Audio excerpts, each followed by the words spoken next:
and welcome to The Update. I'm Michelle Stevenson. The Treasurer has welcomed the latest economic data revealing Australia's inflation has dropped to its lowest level in about 4 years. Overall consumer prices grew 2.8% for the year to September, but this is down 1% on the previous reading.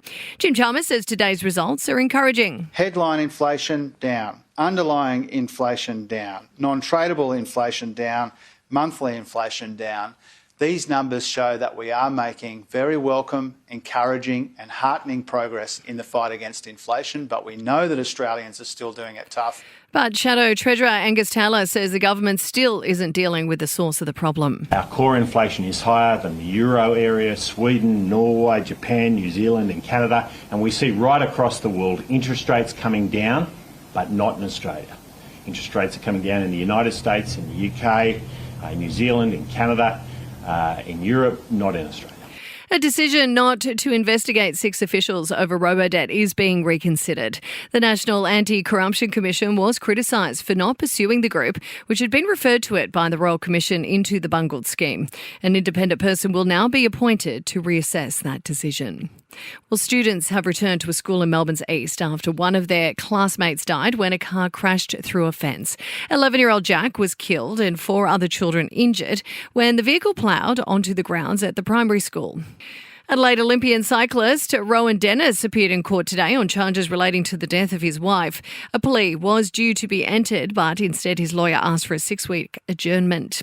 And more consumers are shifting to home brand and cheaper products at supermarkets. Woolies expects its first half profits to take a hit as a result. The grocery giant has raked in $18 billion in the September quarter, with sales up 4.5%. Sport and entertainment are next.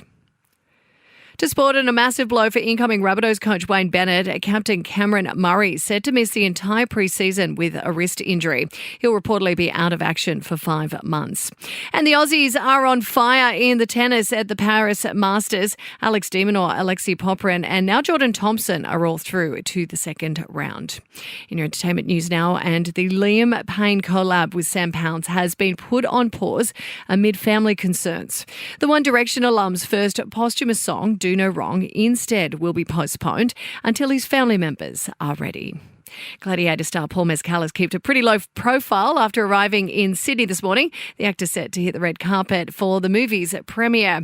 And Channing Tatum and Zoe Kravitz have called it quits, the couple calling off their engagement after 3 years together, with the pair yet to comment on the reason behind the split. And that's the latest from the Nova Podcast News team. We'll have another episode of The Update for you tomorrow. I'm Michelle Stevenson.